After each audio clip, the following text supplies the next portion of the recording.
ሳይታሰብ ነጋ መጋረጃው ተቀደደ ለዘመናት የተጋረደ እግዚአብሔር ለኔ ሲዋጋ ሳይታሰብ ሌሊቱ ነጋ ነጋ ሌሊቱ ነጋ ነጋ ሌሊቱ ነጋ ነጋ ሌሊቱ ነጋ ነጋ ሌሊቱ ነጋ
Hallelujah.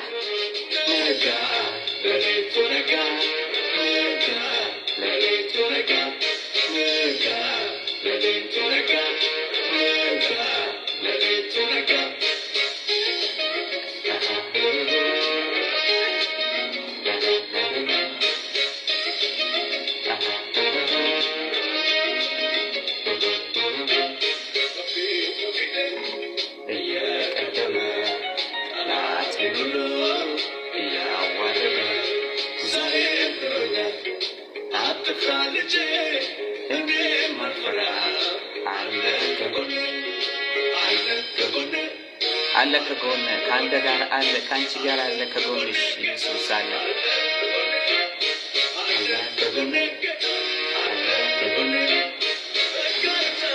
መጋረጃው ተቀደደ ለዘመናት የተጋረደ ሳይታሰብ ሌሊቱ ነጋ እግዚአብሔር ላንተ ሲዋጋ ሳይታሰብ ሌሊቱ ነጋ ለዘመናት የተጋረደ እግዚአብሔር ለኔ ሲዋጋ ሳይታሰብ ሌሊቱ ነጋ ነጋ ሌሊቱ ነጋ ሌሊቱ ነጋ ነጋ ሌሊቱ ነጋ ነጋ ሌሊቱ ነጋ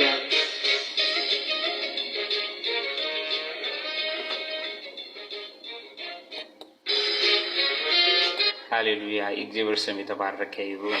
ዛሬ እግዚአብሔርን ቃል ይዤላችሁ መጥቻለሁ። የእግዚአብሔር ቃል እኔ የሰጠሁት ርዕስ መጋረጃው መቅደድ የሚለው ምናልባት በመካከል ላይ የእግዚአብሔር መንፈስ በመራን መንገድ የእግዚአብሔርን ቃል እናገራለሁ።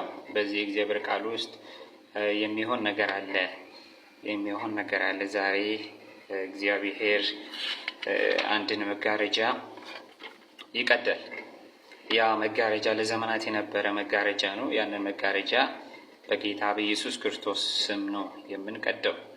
እንቀደዋለን፣ መጋረጃውን እንቀደዋለን። ለዘመናት የተጋረደውን ጠላት ያስቀምጠው መጋረጃ እንቀዳለን። የምንቀደው ግን በእኛ ኃይልና ችሎታ ሳይሆን በእግዚአብሔር ችሎታና አቅም ነው። የእግዚአብሔር ችሎታና አቅም ደግሞ ከሰው ችሎታና አቅም በላይ ነው። ስለዚህ በዛ ኃይል፣ በዛ ጉልበት፣ በዛ አቅም ዛሬ የሸፈነንን የሆነ ነገር የሸፈነንን እንዳና ያደረገውን መጋረጃ በጌታ በኢየሱስ ክርስቶስ ስም እንቀዳለን። ስለዚህ የእግዚአብሔርን ቃል ይዘን ነው የምንነሳው። ይህንን ለማድረግ የእግዚአብሔርን ቃል ነው የምንጠቀመው። ምክንያቱም የእኛ ቃል መስራት ስለማይችል፣ የእኛ ቃል አቅም ስለሌለው፣ የእኛ ቃል ጉልበት ስለሌለው፣ ነገር ግን ጉልበትና አቅም ያለው የእግዚአብሔር ቃል ነው። ያ የእግዚአብሔር ቃል ነገሮቻችንን ማድረግ ይችላል፣ ማስተካከል ይችላል።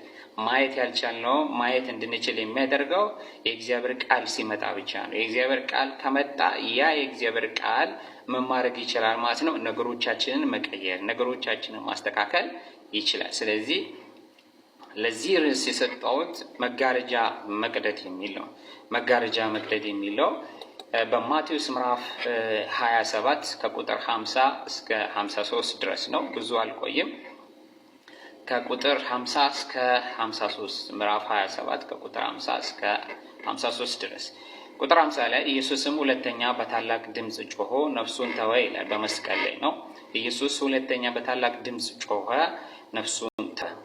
እነሆም የቤተ መቅደስ መጋረጃ ከላይ እስከ ታች ከሁለት ተቀደደ፣ ምድርም ተናወጠች፣ አለቶችም ተሰነጠቁ፣ መቃብሮችም ተከፈቱ። ተኝተው ከነበሩበት ከቅዱሳን ብዙ ሰዎች ተነሱ። ከትንሣኤውም በኋላ ከመቃብሮች ወጥተው ወደ ቅድስት ከተማ ገቡና ለብዙዎች ታዩ ይላል። ሃሌሉያ! በጣም የሚገርም የእግዚአብሔር ቃል ነው። በጣም ወዶ የእግዚአብሔር ቃል ነው። ለምን ሲባል አንድ ነገር የተከሰተበት የእግዚአብሔር ኃይል ነው።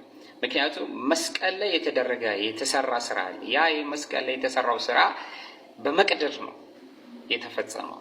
በመቅደድ ነው የተፈጸመው። ኢየሱስ በመስቀል ላይ ሆኖ በቃ ሲል፣ ተፈጸመ ሲል ምልክቱን ያስቀመጠው ኢየሱስ ክርስቶስ መፈጸሙ ወይም ደግሞ እኛ በራሳችን ስራ ሰርተን ውጤት ማምጣት የማንችለውን ነገር፣ ለውጥ ማምጣት የማንችለውን ነገር በመስቀል ላይ ለውጥ ያመጣልን አንድ ኃይል አለ ማለት ነው። ያም የኢየሱስ ክርስቶስ ቃል ነው። የኢየሱስ ክርስቶስ ቃል ከምንም በላይ ኃይልና አቅም ያለው ነው። ስለዚህ ኢየሱስ በመስቀል ላይ ሆኖ ተፈጸመ ብሎ ነፍሱን በተወበት በዛች ሞመንት፣ በዛች ደቂቃ ላይ አንድ ነገር ተከሰተ። በምድር ላይ የነበረው በእጅ የተሰራው በእጅ ተሰርቶ የነበረው የእግዚአብሔር ቤተ መቅደስ ወይም ደግሞ እግዚአብሔር ይኖርበት የነበረው የሰለሞን ቤተ መቅደስ ላይ ይኖርበት የነበረው የሰለሞን ቤተ መቅደስ ላይ አንድ ነገር ተከሰተ ማለት ነው። በጣም የሚገርም ነው። በጣም የሚገርም ነው። ያ ክስተት ኢየሱስ ነፍሱን አሳልፎ በሰጠበት ሰዓት ወይም ደግሞ ስራውን ጨርሶ እግዚአብሔር የላካውን ስራ በመስቀል ላይ ሰርቶ ከጨረሰ በኋላ አንድ ክስተት በፍጥረት ዓለም ላይ በፍጥረት ዓለም ቤተ መቅደስ ላይ አንድ ክስተት ተከሰተ። ያም ክስተት ምንድነው?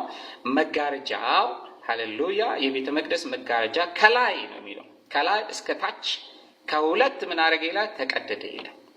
ይህ መጋረጃ ለዘመናት የነበረ በአይሁድ ቤተ መቅደስ ውስጥ ተቀምጦ የነበረ መጋረጃ ነው። ይህ መጋረጃ በጣም የሚገርም ነገር፣ ወደ ውስጥ እንዳታዩ የሚከለክል የእግዚአብሔርን ታቦት የእግዚአብሔርን ቤተ መቅደስ ወደ ውስጥ እንዳታዩ የሚያደርግ ኃይል አለው፣ አቅም አለው። በጣም የሚገርም ነገር ነው። ውስጥ ያለውን ነገር ማየት አትችሉም። የተጋረደ ነው፣ የተሸፈነ ነው። ጥያቄ ሁሉ የሚቀርበው በዚህ ቤተ መቅደስ ውስጥ ነው። መልስም የሚወጣው ከዚህ ቤተ መቅደስ ውስጥ ነው። ነገር ግን ሰዎች ወደዚህ ቦታ ላይ ከመጋረጃውን አልፈው ሰዎች ወደ ውስጥ ገብተው ጥያቄያቸውን ማቅረብ አይችሉም። በውክልና ነው የሚሰራው። ውክል ካላችሁ ካህን ካለ ያ ካህን ይመጣና የእናንተንም የራሱንም ጥያቄ የሕዝቡንም ጥያቄ ይዞ ገብቶ መጋረጃውን አልፎ ጥያቄውን ያቀርባል፣ መልሱንም ይዞ ይመለሳል።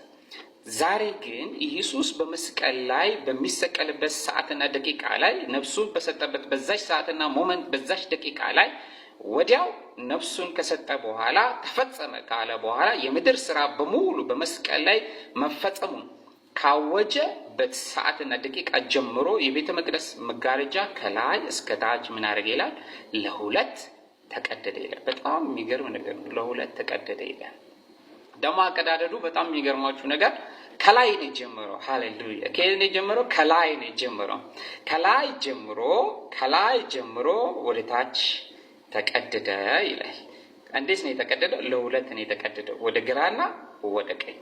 ዛሬ በናዝሬቱ በጌታ በኢየሱስ ክርስቶስ ስም በህይወታችሁ ላይ ቆሞ ያለ መጋረጃ የሆነ ነገር እንዳታዩ ከእግዚአብሔር ተቀብላችሁ መቀበል እንዳትችሉ ያደረገውን በመንገዳችሁ ላይ የቆመው መጋረጃ ከላይ እስከ ታች ያለውን በጌታ በኢየሱስ ክርስቶስ ስም ዛሬ ለሁለት የተሰነጠቀ ይሁን። በጌታ በኢየሱስ ስም ለሁለት የተከፈለ ይሁን። በጌታ በኢየሱስ ክርስቶስ ስም የተሰነጠቀ ይሁን። ለምን ሲባል የሆነ ነገራችሁን እንዳታገኙ አይታችሁ ሰው ካየ ያንን ነገር ማግኘት ይችላል። ለምሳሌ ወርቅ ቢሆን መንገድ ላይ ወርቅ ቢሆን በሆነ ነገር ተሸፍኖ ቢሆን ማንም ሰው አያየው። ነገር ግን ነገሩን ስትገልጡት ወይም ደግሞ ነገሩን ስታነሱለት የሸፈነውን ነገር ስታነሱለት ምን ያደርጋል? ያንን ነገር አጥርተህ ማየት ትችላለህ። ያንን ነገር መመልከት ትችላለህ። ጥያቄ የጠየቀውን ጥያቄ መውሰድ መቀበል ትችላለህ። ነገር ግን ያንን ጥያቄ መውሰድም መቀበልም እንዳትችል ያደረገው ነገር ምንድን ነው? ያ መጋረጃ መቀመጡ ነው። ስለዚህ ይህ መጋረጃ መማረግ አለበት፣ መነሳት አለበት። ይህ መጋረጃ ልክ ሲነሳ ያንተን ነገር ማየት ትችላለህ። ያንተን ነገር ማየትም ብቻ አይደለም፣ እዚህ ጋር ነው እንደ ያለው ብለህ ያን ራይት ፕሌሱን ትክክለኛ ቦታና ስፍራውን የተቀመጠበትን ትክክለኛና ቦታና ስፍራውን ታገኝና ምን ታደርጋለህ? ትወስዳለህ።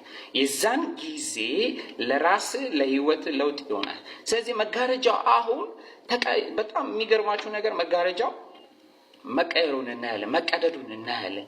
ስለዚህ የእግዚአብሔር መንፈስ ከዛ ውስጥ ስለተቀደደ የእግዚአብሔር መንፈስ አሁን ምን አረጋ? ወጣ። ወዴት ሄደ ብትሉኝ ኢየሱስ ክርስቶስ በመስቀል ላይ በመሆኑ ምክንያት ይሄ ነገር በመፈጸሙ ምክንያት መጋረጃው ለሁለት እንዲሰነጠቅ አድርጓል። አሁን መጋረጃው ምንድነው? ክፍት ነው። ስለዚህ ማንም ሊሸፍን ቢመጣ በጌታ በኢየሱስ ክርስቶስ ብለህ ስትናገርበት ያ መጋረጃ ላይ ስትናገርበት መጋረጃው ምን ያደርጋል? ይከፈታል። መጋረጃው አሁን ምንድነው? ክፍት ነው።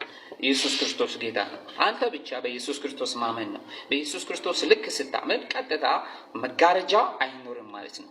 በማይከደን መጋረጃ መማረክ ትችላለህ።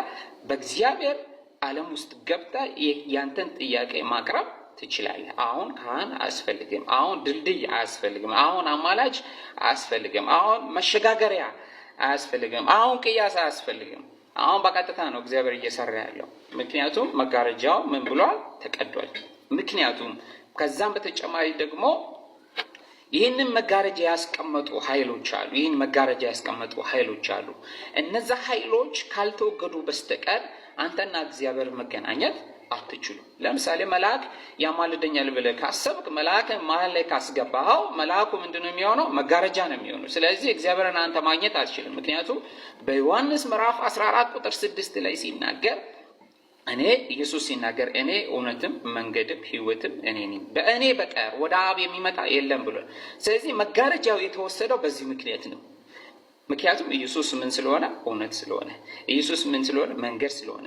ኢየሱስ ምን ስለሆነ? ሕይወት ስለሆነ። ስለዚህ ኢየሱስ እውነት ከሆነ፣ ኢየሱስ መንገድ ከሆነ፣ ኢየሱስ ሕይወት ከሆነ ተጨማሪ ደግሞ እግዚአብሔር ያስቀመጠው ነገር ምንድነው? በእኔና በአብ መካከል ኢየሱስ የተናገረው ነገር ምንድነው? በሰውና በአብ መካከል ያለ አንድ አለ። እሱ ምንድነው? ኢየሱስ ነው። አሁን መጋረጃ አያስፈልግም። ምክንያቱም መጋረጃው ምን ብሏል? ተቀዷል። በናዝሬቱ በጌታ በኢየሱስ ስም ነገሮቻችሁን እንዳታዩ፣ እንዳትመለከቱ። መመልከት ብቻ አይደለም፣ ያንን ያያችሁትን ነገር፣ ያያችሁትን ራእይ፣ ያያችሁትን ሐሳብ፣ ያያችሁትን ፈቃድ፣ ያያችሁትን ነገር እንዳትይዙ፣ እንዳትጨብጡ በፊት ለፊታችሁ ቆሞ የተቀመጠ መጋረጃ ዛሬ በጌታ በኢየሱስ ስም ለሁለት ተሰነጠቀ። ለሁለት ተሰነጠቀ በጌታ በኢየሱስ ስም። ዛሬ በናዝሬቱ በጌታ በኢየሱስ ስም ለዘመናት ከነገሮቻችሁ ጋር እንዳትገናኙ ያደረገውን ነገር በጌታ በኢየሱስ ክርስቶስ ስም እንቅፋቱን አስነስቻለሁ።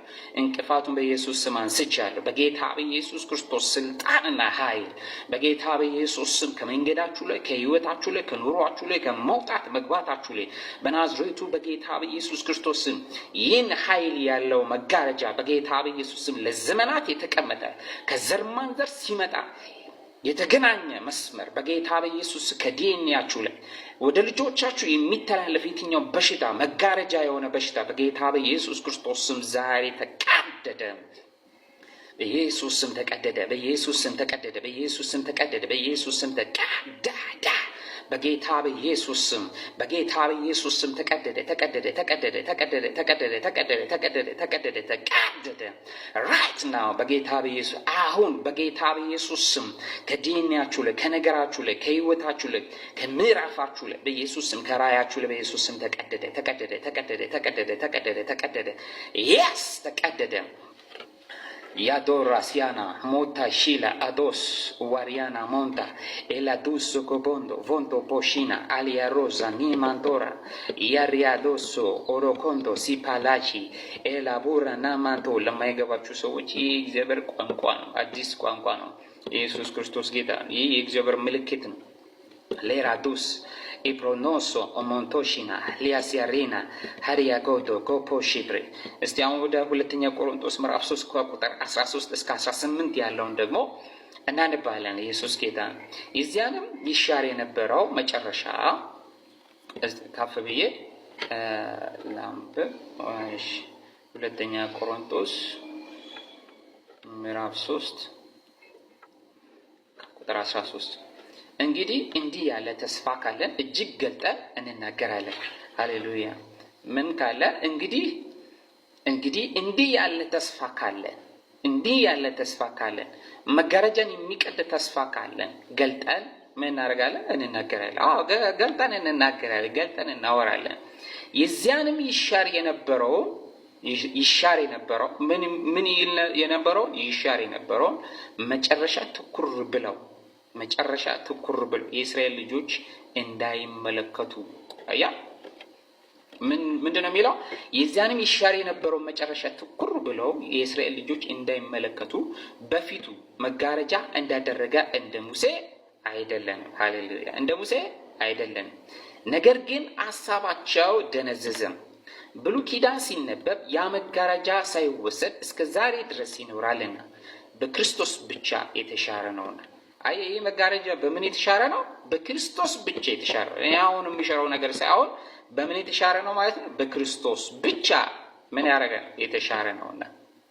ነገር ግን እስከ ዛሬ ድረስ የሙሴ መጽሐፍ በተነበቡ ጊዜ የምን መጽሐፍ? የሙሴ መጽሐፍ በተነበቡ ጊዜ ሁሉ ያ መጋረጃ በልባቸው ምን ያደርጋል? ይኖራል። ወደ ጌታ ግን ዞር ባላችሁ ጊዜ ሁሉ መጋረጃው ምን ያደርጋል? ይወሰዳል። ጌታ ግን መንፈስ ነው። ሃሌሉያ። የጌታ መንፈስ ባለበት በዚያ አርነት አለ። እኛም ሁላችን በመጋረጃ በማይከደን ፊት የጌታን ክብር እንደ መስታወት እያብለጨለጭን መንፈስ ከሚሆን ጌታ እንደሚደረግ ያን መልክ እንመስል ዘንድ ከክብር ወደ ክብር እንለወጣለን። ከምን ወደ ምን? ከክብር ወደ ክብር ምን እናደርጋለን? እንለወጣለን። ሃሌሉያ። አሁን ዛሬ ምን አለ ማለት ነው? ለውጥ አለ ማለት ነው። ለውጥ አለ፣ የሚቀየር ነገር አለ፣ የሚለወጥ ነገር አለ ማለት ነው። እንግዲህ ቁጥር 12 ላይ ሲናገር እንግዲህ እንዲህ ያለ ተስፋ ካለን እጅግ ገልጠን እንናገራለን። ስለዚህ አሁን ገልጠን የምናወራው ነገር አለ ማለት ነው። ገልጠን የምናወራው ነገር አለ። የዚያም ይሻር የነበረውን መጨረሻ ትኩር ብለው የእስራኤል ልጆች እንዳይመለከቱ የተደረገው ሙሴ ያደረገው ነገር ምንድነው? መጋረጃን ያስቀመጠው። አሁን ከረንትሊ መጋረጃ ምን አይነት መጋረጃ ነው? ይህ መጋረጃ ምን አይነት መጋረጃ ነው? ገልጬ ልናገር ነው። እንግዲህ ይህ መጋረጃ አንደኛው ድህነት ጸጋ ነው የሚል መጋረጃ አለ። ድህነት ምንድነው? ጸጋ ነው ብሎ የሚያስተምር ምን አለ ማለት መጋረጃ ነው። ይህ መጋረጃ ከኢትዮጵያ ላይ መነሳት መቻል አለበት። የእግዚአብሔር ሀሳብና እቅድ አይደለም። ምክንያቱም በእርሱ ድህነት እኛ ባለጠጎች እንሆን ዘንድ ተቆጥረናል የሚል የእግዚአብሔር ቃል እያለ እንዴት ድህነት ጸጋ ሊሆን ይችላል? ምክንያቱም ኢየሱስ ክርስቶስ በመስቀል ላይ የወጣው በመስቀል ላይ የሞተው ኢየሱስ ክርስቶስ ዙፋኑን ትቶ ወደ ምድር የመጣው ሰዎች ድሃ እንዲሆኑ አይደለም። የአእምሮ ድህነት፣ አካላዊ ድህነት፣ የብዙ አይነት የበሽታ ድህነት ውስጥ እንዲገባ አይደለም። ስለዚህ እግዚአብሔር የፈለገው ነገር ምንድነው? ይህንን መጋረጃ መማረክ ነው፣ ማንሳት ነው። ድህነት ጸጋ አይደለም። ድህነት ከሰይጣን የሚመጣ ሰዎችን የሚጨቆና ኃይል ነው። አንፕሮዳክቲቭ ላንድ ነው የሚያደርግ ፍሬ አልባ ህይወት እንድትኖር ያደርጋል። ድህነት በቃ ዋናው ምንጩ ይሄ ነው። ስለዚህ ይህ መጋረጃ መነሳት አለበት። በሽታ ከእግዚአብሔር ነው ብሎ የሚያስተምር አለ። ግን መጽሐፍ ቅዱስ ሲናገር ኢሳይያስ ምዕራፍ 53 ቁጥር 5 ላይ ሲናገር በእርሱ ቁስል እኛ ምን አደረገን ይላል? ተፈወስን ይላል። በእርሱ ቁስል እኛ ተፈወስን። ስለዚህ ኢየሱስ ክርስቶስ በመስቀል ላይ ቆሰለልኝ እኔ እንድፈወስ ነው ማለት ነው። ኢየሱስ ክርስቶስ የሾህ አክሊል ያደረገው እኔ እንዳልጨነቅ ነው። ምክንያቱም በኢሳይያስ ቁጥር 53 እና ምዕራፍ 53 ላይ ሲናገር ተጨነቀ ይላል። ተጨነቀ ይላል። ስለዚህ ኢየሱስ የተጨነቀው እኮ እኔ እንድጨነቅ አይደለም። ጭንቀቴን የወሰደበት ዋጋ የከፈለበት የሾህ አክሊል አለ። ጭንቅላቱ ላይ የሾህ አክሊል አድርጓል። ጭንቅላቱ ላይ የሾህ አክሊል ያደረገው የኔን ጭንቀት ለመውሰድ የኔን ጭንቀት እንባ ሐዘን ለመውሰድ ነው። ስለዚህ ዛሬ መጋረጃው ይቀደዳል ብዬ የመጣሁበት ዋነኛው ምክንያት ይሄ ነው። ዛሬ በናዝሬቱ በጌታ በኢየሱስ ስም ጭንቀት ከአይምሯችሁ ላይ ተወገደ። በጌታ በኢየሱስ ስም በሽታ፣ ቁስል በጌታ በኢየሱስ ስም ከሰውነታችሁ ላይ ተነቀለ ተነቀለ ተነቀለ ተነቀለ ተነቀለ ተነቀለ። መጋረጃው ዛሬ በጌታ በኢየሱስ ስም ተሰነጠቀ ተሰነጠቀ ተሰነጠቀ ተሰነጠቀ ተሰነጠቀ ተሰነጠቀ ተሰነጠቀ። ቅድም በማቴዎስ ምዕራፍ 27 ላይ ያስቀመጥኩላችሁ መጋረጃው ከላይ እስከታች ከላይ እስከታች ድረስ ለሁለት ምን አደረገ? ተሰነጠቀ። ይሄ ማለት ምን ማለት ነው? ከላይ የሚለው ከሰማይ ጀምሮ የነበረውን መጋረጃ እስከ ምድር ድረስ እስከ ሲኦል ድረስ ያለውን መጋረጃ ምን አደረጋ ይላል? ኢየሱስ ክርስቶስ በመስቀሉ በሰራው ስራ ሰነጠቀ። ስለዚህ መጋረጃ የሚባል ነገር የለም። መጋረጃ የሚባል ነገር የለም። ስለዚህ መጋረጃው ኢየሱስ ክርስቶስ በመስቀል ላይ ወስዶታል። ስለዚህ በፊቱ መጋረጃ እንዳደረገ እንደ ሙሴ አይደለም። እንደ ሙሴ ልትሆን አልችልም። ከዚህ በኋላ እንደ ኢየሱስ ልትሆን ነው የመጣኸው እንጂ የተወለድከው ክርስቶስ የተወለድከው እንደ ኢየሱስ ልትሆን ነው እንጂ እንደ ሙሴ አይደለም። እንደ ሙሴ ከሆንክ አሁንም በመጋረጃ ውስጥ ነው ያለው፣ ተሸፍነህ ነው ያለው። አንተን ኢየሱስ ክርስቶስ ማየት አትችልም። ኢየሱስ ክርስቶስን ማየት የምትችለው መጋረጃው ከራስህ ሲነሳ፣ መጋረጃው ከአንተ ከተወሰደ ኢየሱስን ማየት ትችላለህ። ስለዚህ ነገር ግን ሀሳባቸው ደነዘዘ። አሁን መጋረጃ ውስጥ ያሉ ሰዎች ሀሳባቸው ምን ያደርገን? ሊደነዘዝ ነው። ምክንያቱም ኢየሱስ ክርስቶስ መጽሐፍ ቅዱስ ላይ ሲናገር በእርሱ ቁስል ተፈወስን ይላል። እዚህ ጋር ደግሞ ምን ብሎ ያስተምራል? በሽታ ከእግዚአብሔር ነው፣ ምንጩ ከእግዚአብሔር ነው ብሎ ይነግርሃል። ይሄ ትክክል አይደለም። ትክክለኛ የእግዚአብሔር አስተምሮ አይደለም። የእግዚአብሔር አስተምሮት ምንድነው? ሰዎች ከመጋረጃ አልፈው እንዲሄዱ ነው። ስለዚህ እንዳትደነዝዝ ዋነኛው ሀሳቡ ምንድነው? መጽሐፍ የሚለን ኢየሱስ የሚለውን ነገር መስማት ነው እንጂ ራስህ የተማርከው ወይም ደግሞ ሰዎች ያስተማሩትን ትምህርት አይደለም ገልጠ መናገር ያለበት። ስለዚህ የመጋረጃ መነሳት አለበት። ስለዚህ ብሉይ ኪዳን ሲነበብ ያ መጋረጃ ሳይወሰድ እስከ ዛሬ ድረስ ይኖራልን። ብሉይ ኪዳን ሲነበብ ያ መጋረጃ እስከ ዛሬ ድረስ ሳይወሰድ ይኖራል አለ ማለት ነው መጋረጃ። ስለዚህ ይህን መጋረጃ ማነሳት አለበት። ይህ መጋረጃ መነሳት የሚችለው በክርስቶስ ብቻ የተሻረ ነው። በክርስቶስ ብቻ የተሻረበት ዋነኛው ምክንያት ኢየሱስ ክርስቶስ ሰርቶ በመስቀል ላይ ስለጨረሰ። ልክ ሰርቶ ከጨረሰ በኋላ ኢየሱስ ክርስቶስ ልክ በመስቀል ላይ እንዳለ ሰርቶ የጨረሰውን ነገር ተፈጸመ ብሎ ሲናገር የዛ ሰዓት ላይ ያ መጋረጃ ምን አደረገ? ተሻረ። በጌታ በኢየሱስ ስም ከህይወታችሁ ላይ ከመንገዳችሁ ላይ በናዝሬቱ በጌታ በኢየሱስ ስም ይህ አይነት መጋረጃ ዛሬ በናዝሬቱ በጌታ በኢየሱስ ስም ከላያችሁ ላይ ተሻረ። በኢየሱስ ስም ተሻረ። በሽታ ተሻረ። ድህነት ተሻረ። ማጣት ተሻረ፣ ብቸኝነት ተሻረ፣ ለቅሶ ተሻረ፣ ጭንቀት ተሻረ። በናዝሬቱ በጌታ በኢየሱስ ስም ሽሬአለሁ። ኢየሱስ በክርስቶስ ብቻ የተሻረው ነው ተብሎ እንደተጻፈ በጌታ በኢየሱስ ስም በተሰራው በመስቀሉ ላይ ዞር ስትል ወደ ክርስቶስ የተሻረው ይህ በሽታ አሁን ያስከው ነገር አሁን የገባበት ጭንቀት ወደ ኢየሱስ ዞር ስትል አሁኑኑ ምን ያደርጋል? የተሻረ ነው። ነገር ግን እስከ ዛሬ ድረስ የሙሴ መጽሐፍ በተነበቡ ጊዜ ሁሉ ያ መጋረጃ በልባቸው ይኖራል። ወደ ጌታ ግን ዞር ባሉ ጊዜ ሁሉ መጋረጃው ምን ያደርጋል? ይወሰዳል። ልክ በሽታው ሲመጣ መጋረጃ ነው። ነገር ግን ወደ ኢየሱስ ወደ ኢየሱስ ዞር ስትል ኢየሱስን ስታይ ምንድን ነው የምታየው? በእርሱ ቁስል እኔ ተፈውሻለሁ፣ አንተ ተፈውሰሃል የሚል ቃል ያለው። ስለዚህ ያ የሚለው ቃል ያንን መጋረጃ የበሽታ መጋረጃ ምን ማድረግ ይችላል? ማንሳት ይችላል። በእርሱ ድህነት እኔ ባለጠጋ ሆኛለሁ የሚለውን ስትናገር ድህነት ምን ያደርጋል ማለት ነው? በክርስቶስ ምን ያደርጋል? ይሻራል። አሁን እኔ አይደለም የምሽረው፣ በመስቀሉ ላይ የተሰቀለው በመስቀሉ ላይ የሻረው ኢየሱስ ያንተን ነገር ምን ማድረግ ይችላል ማለት ነው? መሻር ይችላል። መጋረጃውን መሻር ይችላል። ስለዚህ ጌታ ግን መንፈስ ነው ይላል። የጌታ መንፈስ ባለበት በዚያ ምን አለ ይላል? አርነት አለ። ስለዚህ አርነት መውጣት የሚፈልግ ነፃ መሆን የሚፈልግ ነፃነቱን ማወጅ የሚፈልግ ወደ ማን ማየት አለበት ማለት ነው? ወደ ኢየሱስ ማየት አለበት። ስለዚህ መጋረጃው የሚቀደደው ኢየሱስ ክርስቶስን ስታይ ነው። እኔን ስታይ ሳይሆን፣ አንድ ነብይ ስታይ ሳይሆን፣ አንድ አገልጋይ ስታይ ሳይሆን፣ አንድ ቄስ ስታይ፣ ፓስተር ስታይ ሳይሆን ኢየሱስን ስታይ ያ የበሽታ መጋረጃ ካንተ ላይ ምን ያደርጋል? ይቀደዳል። ያ የድህነት መጋረጃ ካንተ ላይ ምን ያደርጋል? ይቀደዳል። ያ የጭንቀት መጋረጃ ካንተ ላይ ምን ያደርጋል? ይወገዳል። ለምን ስትል ኢየሱስ ክርስቶስ በመስቀል ላይ ፈጽሞ ጨርሶታል። ልክ ፈጽሞ መጨረሱን ማረጋገጫ የምታየው ነገር በአካል የነበረው ቤተ መቅደስ ለሁለት መጋረጃው ለሁለት ምን ያደርግ ይላል? ተሰነጠቀ ይላል። ሃሌሉያ! ኢየሱስ ክርስቶስ ጌታ ነው። እኛም ሁላችን በመጋረጃ በማይከደን ፊት የጌታን ክብር እንደመስታወት እያብለጨለጭ መንፈስ ከሚሆን ጌታ እንደሚደረግ ያን መልክ እንመስል ዘንድ ከክብር ወደ ክብር እንለወጣል። ይህ ማለት ነው ማለት ነው እኛ ሁላችን በመጋረጃ በማይከደን ፊት የጌታን ክብር እንደመስታወት ማለት ምን ማለት ነው? ደሃ ከነበርክ ባለጠጋ ትሆናለህ ማለት። ስለዚህ ባለጠጋ እየሆንክ በየቀኑ ባለጠጋ እየሆንክ እየተሸጋገር ከክብር ወደ ክብር ትቀየራለህ። በየቀኑ ማለት ነው። በየቀኑ እያብለጨልክ የጌታን ክብር እያብለጨለጭክ ምን ይሁን? ጤነኛ እየሆንክ ከጤና ወደ ጤና እየተሻገርክ ከሀብት ወደ ሀብት እየተሻገርክ ከአይምሮ ብልጽግና ወደ አይምሮ ብልጽግና እየተሻገርክ ከሰላም ወደ ሰላም እየተሻገርክ ከብርሃን ወደ ብርሃን እየተሻገርክ እንደ መስታወት የጌታን ክብር የጌታን መንፈስ ክብር ምን ታደርጋለህ ማለት ነው? ትገልጣለህ ማለት ነው። ስለዚህ ያ ክብር ያ መልክ የማመልክ ነው ማለት ነው። የክርስቶስ መልክ ነው ማለት ነው። ነገር ግን አጭበርባሪው መጥቶ መጋረጃውን ሲያደርግ በሽታ ሲያስቀምጥ፣ ድህነትን ሲያስቀምጥ፣ ማጣትን ሲያስቀምጥ፣ ጭንቀትን ሲያስቀምጥ ያን መጋረጃ የምትቀድበት ኃይል ያለው መሻር ያለው በመስቀሉ ላይ የተሰራውን ስራ ስትመለከት። ስለዚህ ኢየሱስን ካያ መጋረጃው ምን ያደርጋል? ይወሰዳል። ኢየሱስ ክርስቶስ ይወዳቸዋል። ጌታ ኢየሱስ ይወዳቸዋል። በጌታ በኢየሱስ ስም ተባረኩ።